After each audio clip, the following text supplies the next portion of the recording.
fellow citizens, I want to talk to you about our economy. It is important that you understand the reasons for the policy measures I've taken to combat the serious economic challenges this nation had long faced. I'm not going to talk in difficult terms by dwelling on economic jargon and concepts. I will speak in plain, clear language so that you know where I stand. More importantly, so that you see and hopefully we share my vision regarding the journey to a better, more productive economy for our beloved country. For several years, I have consistently maintained the position that the fuel subsidy had to go. This once beneficial measure had outlived its usefulness. The subsidy cost us trillions of naira yearly, such as a vast sum of money would have been better spent on public transportation, health care, school, housing, and even national security. Instead, it was being funneled into the deep pocket and lavish bank account of a selected group of individuals.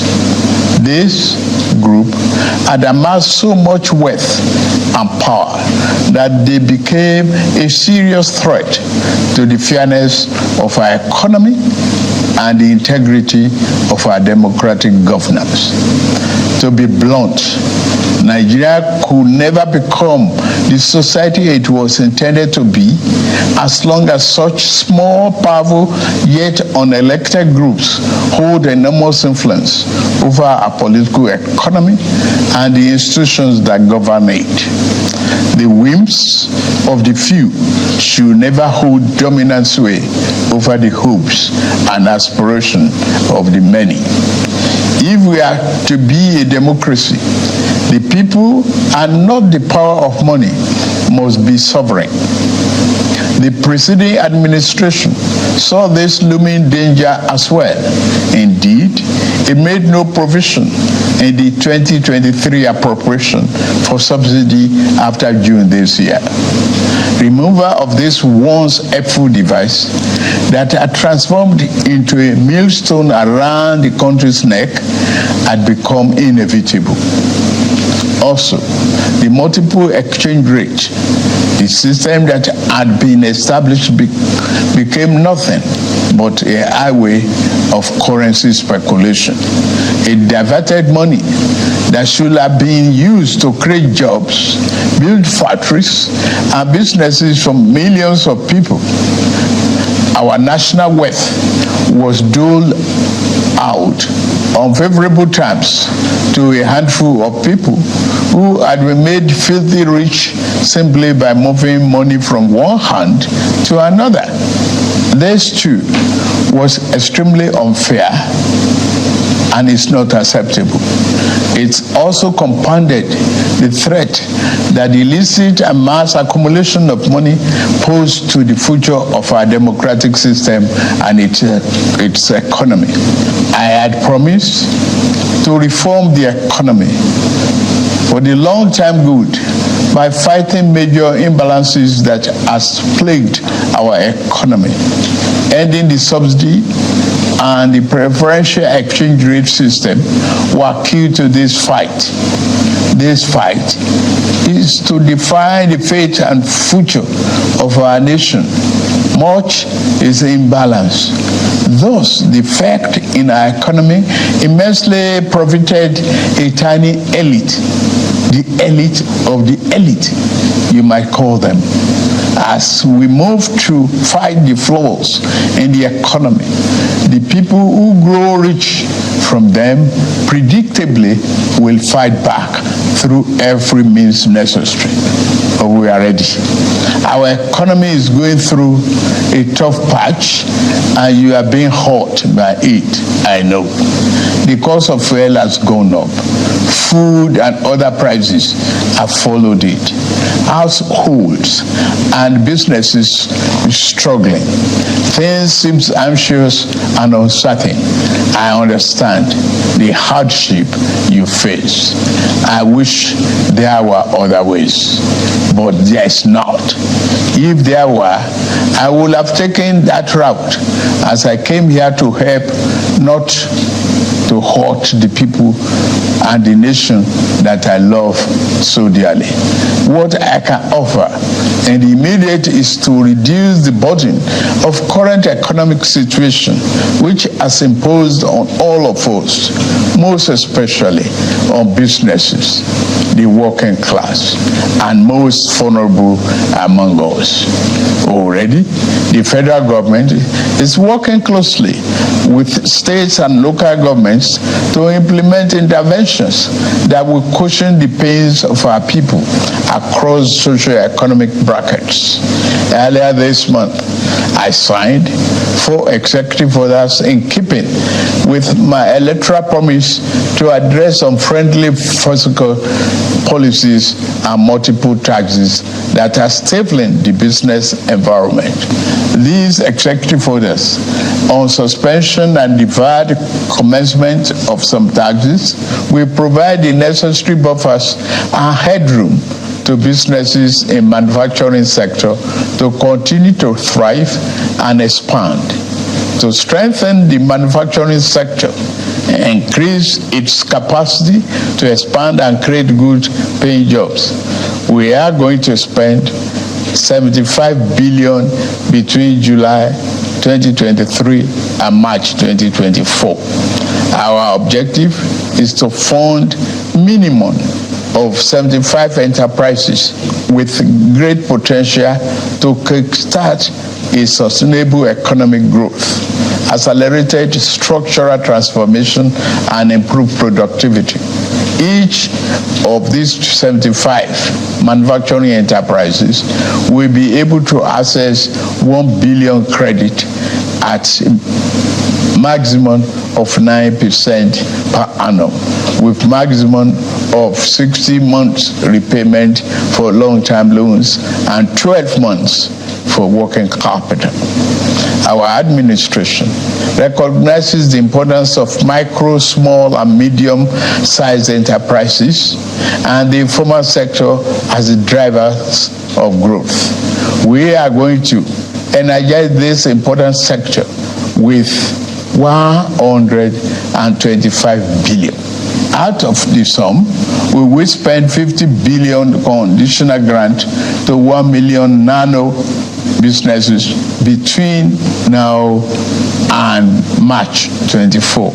Our target is to give a minimum of 50,000 each to 1,300 nano businesses owners in each of the 774 local governments across the country. Ultimately, this program will further drive financial inclusion by onboarding beneficiaries into the formal banking system. In like manner, we will fund 100,000 MSMEs and startups with 75 billion. Under this scheme, each enterprise promoter will be able to get between 500,000 and 1 million at the maximum 9% interest per annum and repayment period of 36 months. To further ensure that food prices and the items remain affordable, we have had a multi-stakeholder engagement with various farmers and associations and the operators within the agricultural value chain. In short and in immediate terms, we will ensure stable food are available and affordable. To this end, I have ordered release of 200,000 metric tons of grains from strategic reserves to households across the 36 states and FCT to moderate prices. We are also providing 225,000 metric tons of fertilizer seeding, and other inputs to farmers who are committed to our food security agenda. Our plan to support cultivation of 500,000 hectares of farmland and all year-round farming practice remain on course. To be specific, 200 billion out of the 500 billion approved by the National Assembly will be disbursed as follows. Our administration will invest 50 billion each to cultivate 150,000 hectares of rice and maize. 50 billion each will also be earmarked to cultivate 100,000 hectares of wheat and cassava. This expansive agricultural program will be implemented targeting small farm holders and leveraging large-scale private sector players in the agri-business with strong performance record. In this regard, the expertise of developed financial institutions, commercial banks, and microfinance banks will be tapped to develop a viable and appropriate transaction structure for all stakeholders. Fellow Nigerians, I made a solemn pledge to work for you, how to improve your welfare and living condition. It's of paramount importance to me, and it is the only thing that keeps me up day and night. It is in the light of this that I approved the infrastructure support for the states. This new infrastructure fund will enable states to intervene, to invest and reinvest in critical areas and bring relief to many of the pain points, as well as revamp our decaying healthcare and educational infrastructure. The fund will also bring improvement to rural access routes to ease the evacuation of farm produce to markets. With the fund, our state will become more competitive and on a stronger financial footing to deliver economic prosperity to Nigerians. Part of our program is to roll out buses across state and local government for mass transit at a much more affordable rate. We have made provision to invest 100 billion between now and March 2024 to acquire minimum of 3,000 units of 20-seater CNG fuel buses. These buses will be shared to major transportation companies in the state using the intensity of travel per capita. Participating transport companies will be able to access credit under the facility at a maximum per annum 9% interest rate with 60 months repayment period. In the same vein, we are also working in a collaboration with the labor unions to introduce a new national minimum wage for workers. I want to tell you, our workers, that this, your salary review is coming. Once we agree on the minimum wage and general upward review, we will make budget provision for it for immediate implementation. I want to use this opportunity to salute many private employers in the organized private sector who have already implemented general salary review for employees. Fellow Nigerians, this period may be hard on us, and there is no doubt that it's tough on us. But I urge you all to look beyond the present temporary pains and aim at the larger picture. All our good and helpful plans are in the works. More importantly, I know that they will work.